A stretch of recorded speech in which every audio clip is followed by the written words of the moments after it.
In 1921, the Allies were still discussing how much Germany should finally pay. Aristide Briand, the French Prime Minister, wanted a definite sum to be fixed quickly, and Germany made to pay. The rebuilding of war-damaged France was costing the country a great deal of money.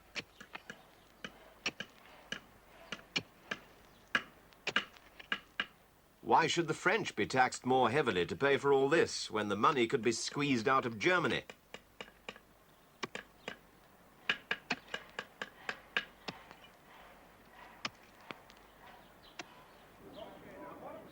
But the Germans, who'd been summoned to hear the Allied demands, protested that these would place an intolerable burden on their people.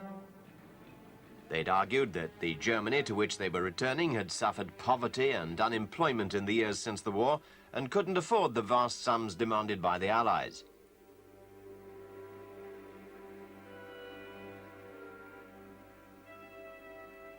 Germany was already in a bitter mood. Might not reparations only make things worse?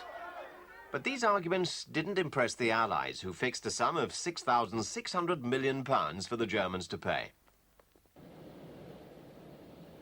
That sum would have to be paid in goods as well as money. Most would come from here in the Ruhr, the industrial heart of Germany.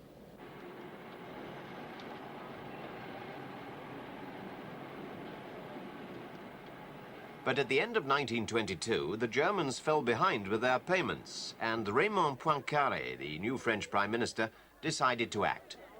If Germany wouldn't pay in full and on the nail, then France would help herself.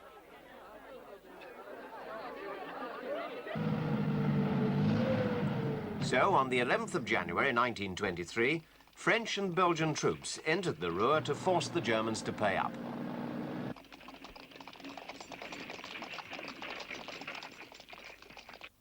There was, of course, after Versailles, no German army big enough to stop them. At first, the French believed that they could make the Germans work for them.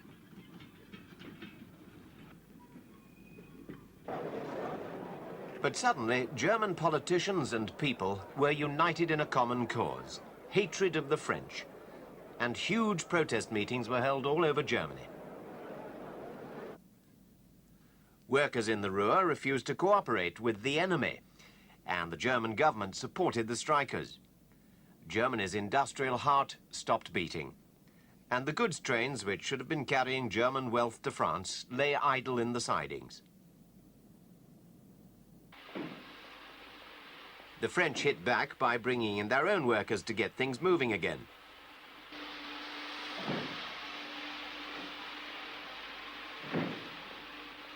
Their attitude towards the Germans in the Ruhr began to harden.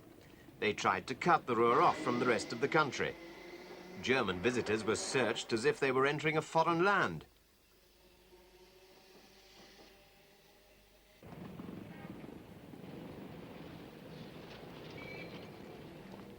They deported the leaders of the passive resistance, German officials, and even the police. The result was violence. German workers had been killed in riots at Essen in March. Their funeral was turned into a vast demonstration of protest. Hatred grew. Germans began killing French soldiers, and at the funeral for one of them, tempers flared into acts of brutality.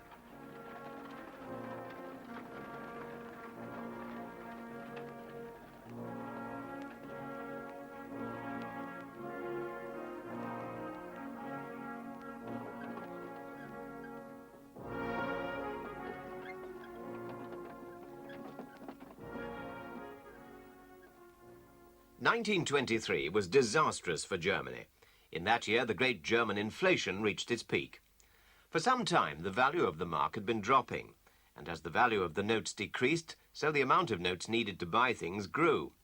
Banks became more and more hard-pressed to meet the ever-increasing demand for paper money. For their customers, suitcases replaced wallets. To meet this crisis and pay the strikers in the Ruhr, the government simply printed more money. And as it lost its value, so it cost more and more to pay wages, to buy food. Hundreds of thousands. Millions, whatever figure was printed on the notes, really meant nothing. The German mark was worthless. As in a fearful dream, people's life savings were blown away like leaves in a gale.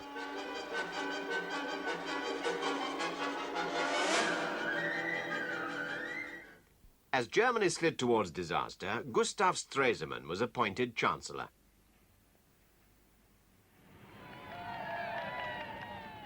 It was a time of crisis.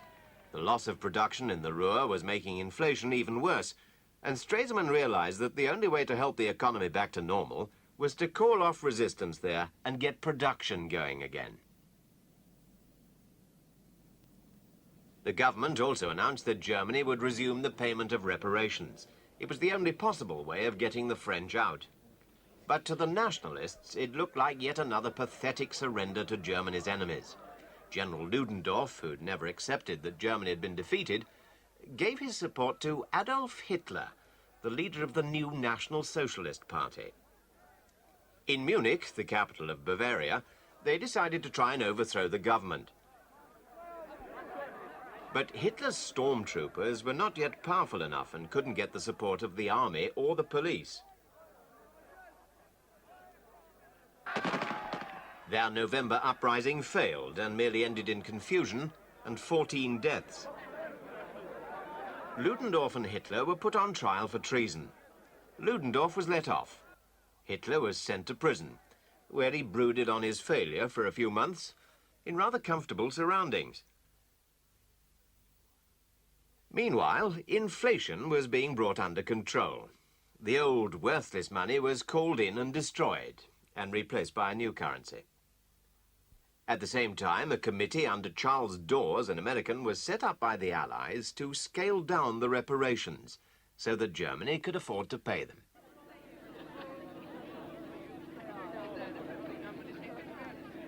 The German leaders came to London in 1924 and agreed to accept the Dawes plan. Stresemann's policy of cooperation began to pay off at that meeting. The French agreed to pull out of the Ruhr within a year. Their occupation had been unpopular with their most important allies, especially Britain, who'd refused to support their attempt to humiliate Germany.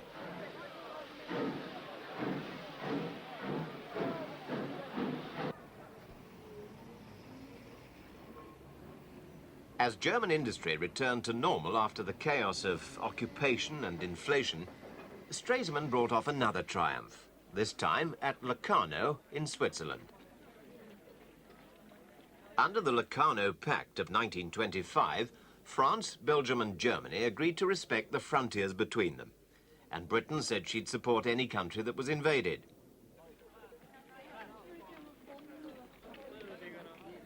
Old enmities seemed to be disappearing, and Germany no longer feared the threat of a French invasion. Finally, at Geneva in September 1926, Germany became a full member of the League of Nations. Aristide Briand, now Foreign Minister of France, welcomed Stresemann as an equal. It was all very friendly.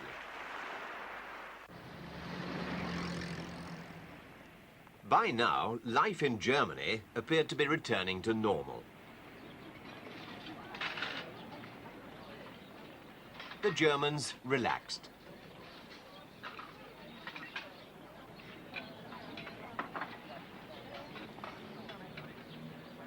The grim aftermath of the war, the humiliation of Versailles, the hysteria of 1923, all gradually faded beneath the surface of a new prosperity.